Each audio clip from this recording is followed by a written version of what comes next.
Apple va-t-il frapper fort en 2027 avec un iPhone fou? Un MacBook SE pas cher, mythe ou réalité? Et si on parlait robot qui fait tout à ta place? L'actu tech du moment, c'est pour maintenant. Salut à tous, j'espère que ça va bien. J'espère que vous kiffez la life. Nouveau format, nouvelle vidéo, c'est le Giga News du dimanche, les amis, numéro 3. Dans ce troisième GND, on va causer d'Apple, d'iPhone, de MacBook, de robots notamment. Une vidéo qui va vous résumer toute la semaine tech à ma façon, en mode Giga News. Avec un gros focus sur des infos en particulier, comme d'habitude. Si tu veux louer comme moi ton iPhone chez Nextmobile et changer chaque année de joujou, je te mets le lien dans la description de cette vidéo, avec en plus un nouveau code promo cadeau Giga. Et oui, Giga content is back, mais seulement le dimanche, avec cette tête-là. J'espère que le format vous plaît, j'attends vos retours toujours dans les commentaires, bien sûr, mais aussi les pouces en l'air, les boosts et bien sûr, pense à t'abonner, ce geste qui coûte rien, qui est tellement essentiel pour un petit créateur comme moi, j'ai besoin de vous. Si toi bien installé, on va y aller. Et je commence par m'enflammer bien à l'avance. Je commence par aborder l'iPhone anniversaire, l'iPhone qui nous fait tous rêver, qui devrait sortir en 2027. Je sais, on est loin de la date de sortie, mais j'ai pour ma part une attente forte pour ce modèle et ça permet aussi de s'organiser dans ses achats. Et les rumeurs sont déjà crédibles. En 2027, oui, Apple doit remettre l'église au milieu du village. La marque se doit de sortir du lourd pour revenir dans le game de l'innovation. Car, il faut bien le reconnaître, Apple fait de moins en moins rêver. D'abord, causons fantasme. L'iPhone 20 sera 100% en verre, sans bouton ni port de charge. Un iPhone magique. Tout ça est bien joli, mais est-ce vraiment réalisable? J'en doute. Restons dans la réalité pour l'instant. En mai 2025, Bloomberg a annoncé qu'Apple préparait un changement majeur pour les 20 ans de l'iPhone, donc en 2027. Un modèle repensé avec un écran sur chaque côté, sans bordure donc.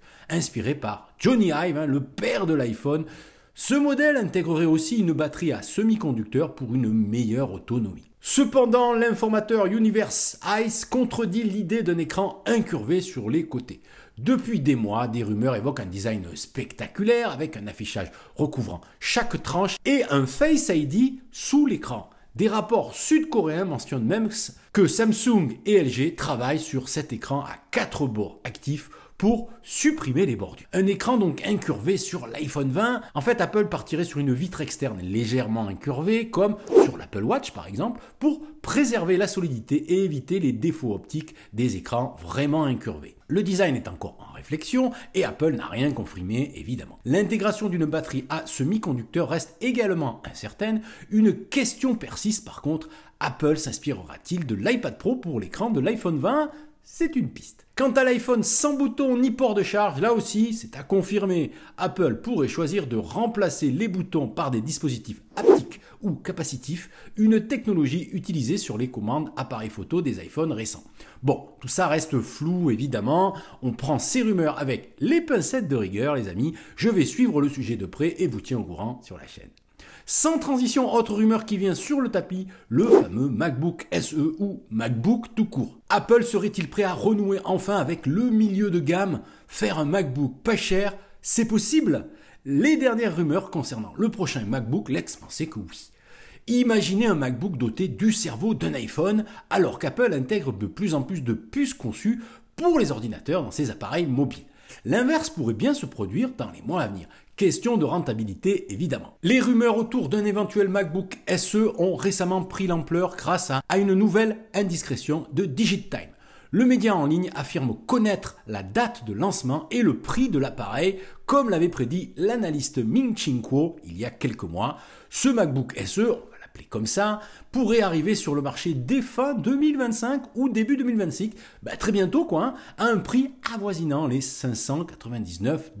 Compte tenu des écarts des prix habituels entre les US et l'Europe, cela pourrait se traduire par un prix compris entre 700 et 850 €. Symboliquement, ce serait un coup de maître pour Apple qui ne propose actuellement aucun MacBook neuf en dessous des 1000 €. Côté caractéristiques techniques, donc l'appareil serait équipé d'une puce A18 Pro, celle de l'iPhone 16 Pro, et d'un écran de 12,9 pouces. Il pourrait donc être légèrement plus petit que l'actuel MacBook Air, probablement pour réduire les coûts de production. À noter que si ce MacBook SE voit le jour, il est fort probable qu'il ne dispose pas de port Thunderbolt, car la puce A18 Pro ne prend pas à charge cette technologie. Il devrait néanmoins conserver ses ports USB Type C classiques pour la recharge. Selon certaines estimations, le retour d'Apple sur le marché milieu de gamme pourrait entraîner une augmentation des ventes des Mac de 30 à 40%, avec jusqu'à 7 millions d'exemplaires potentiellement vendus. Ce n'est pas rien, je pense que ce MacBook accessible serait une vraie bonne nouvelle, à la fois pour Apple évidemment, mais aussi pour les utilisateurs qui aimeraient vraiment avoir un MacBook pour sa fiabilité sans avoir besoin de la puissance des MacBook Pro. Stratégiquement, c'est pas bête du tout. Dites-moi d'ailleurs dans les commentaires si ce MacBook pas cher vous fait rêver, ça m'intéresse. Sans transition, on va causer iOS avec une petite nouveauté pour la nouvelle mise à jour qui pourrait vous intéresser. Sur iOS, les apps tierces sont limitées, vous le savez, elles ne peuvent pas télécharger des images seulement qu'en premier plan. Si l'utilisateur change d'app ou verrouille son appareil, la sauvegarde s'arrête, laissant des fichiers incomplets. Avec iOS 26.1, Apple va changer la donne. Une nouvelle méthode permet aux apps tierces de sauvegarder automatiquement les photos en arrière-plan. Ce changement vient du framework PhotoKit d'Apple qui ajoute une extension Background Resource Upload et elle permet aux apps de confier la sauvegarde au système d'exploitation. iOS gérera la connectivité, l'alimentation et la planification pour des sauvegardes fiables et efficaces sans vider la batterie. Les utilisateurs auront enfin une expérience de sauvegarde sur les apps tierces comparable à celle d'iCloud Photo. Si je te dis 5000 milliards de dollars, tu penses à quoi? Non, ce n'est pas le montant présent sur mon compte en banque, malheureusement. C'est autre chose. Mais avant de t'en parler, plongeons dans le futur, mais dans le présent. Vous allez comprendre.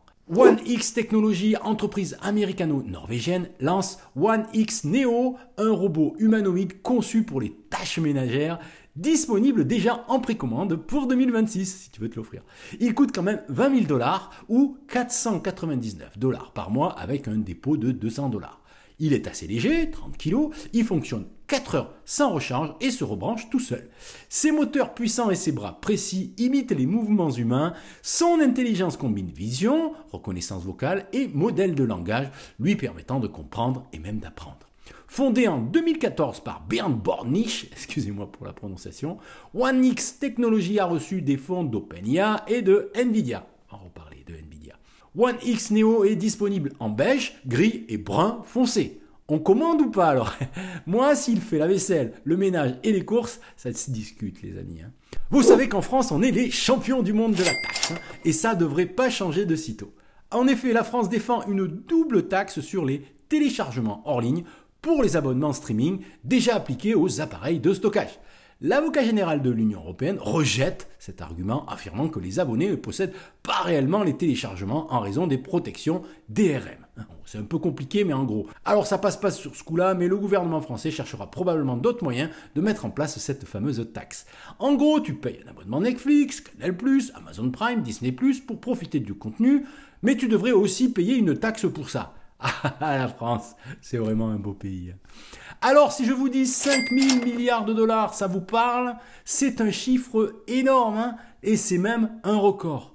Nvidia, leader mondial des puces, a franchi donc la barre des 5 milliards de dollars de valorisation boursière, portée par l'engouement fou de l'intelligence artificielle.